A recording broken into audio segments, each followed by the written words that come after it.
한 주 동안의 주요 이슈를 살펴보는 소셜 브리핑 크리스천을 위한 세상복입니다. 우리나라 국민 10명 가운데 6명이 사회적 거리두기 강화에 찬성한다는 여론조사 결과가 나왔습니다. 여론조사 전문회사 리얼미터가 18세 이상 남녀 500명을 대상으로 조사한 결과 62.5%가 거리두기 강화에 찬성한 것으로 나타났습니다. 연령별로는 20대가 약 70%로 가장 높은 찬성 의사를 보였고 70세 이상과 30대, 60대 순으로 찬성 응답이 우세한 것으로 나타났습니다. 코로나19 백신을 맞으면 일주일이 지나야 헌혈을 할 수 있습니다. 중앙재난안전대책본부는 해외 적용 사례와 전문가의 의견을 수렴해 혈액관리위원회의 심의를 거쳐 헌혈 금지 기간을 결정했다고 설명했는데요. 백신 접종자는 접종일로부터 7일 동안, 백신을 맞고 이상 반응이 있는 경우에는 증상이 사라진 날부터 일주일 동안 헌혈을 할 수 없게 됩니다. 전국에서 잇따라 발생한 산불이 모두 진화됐습니다. 경북과 경남, 충북 등에서 동시다발적으로 산불이 발생하면서 주민 수백 명이 대피하기도 했는데요.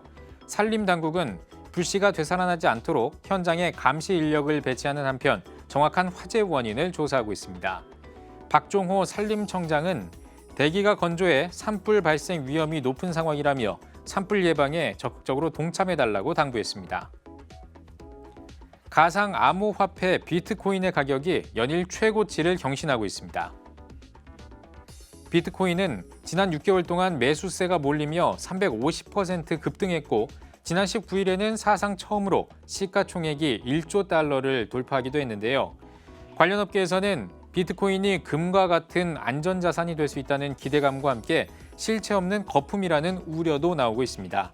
전문가들은 화폐로서의 가치가 입증된 바 없고 변동성이 큰 만큼 개인 투자자들은 신중하게 투자해야 한다고 조언했습니다.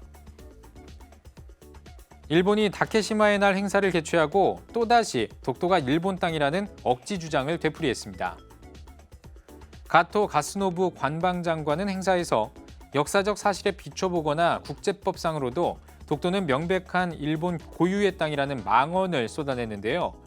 외교부는 일본 정부가 독도와 관련해 부질없는 도발을 반복하고 있는 것에 강력히 항의하면서 행사를 즉각 폐지하라고 촉구하는 한편 부당한 주장을 중단하고 겸허한 자세로 역사를 직시해야 될 것이라고 지적했습니다.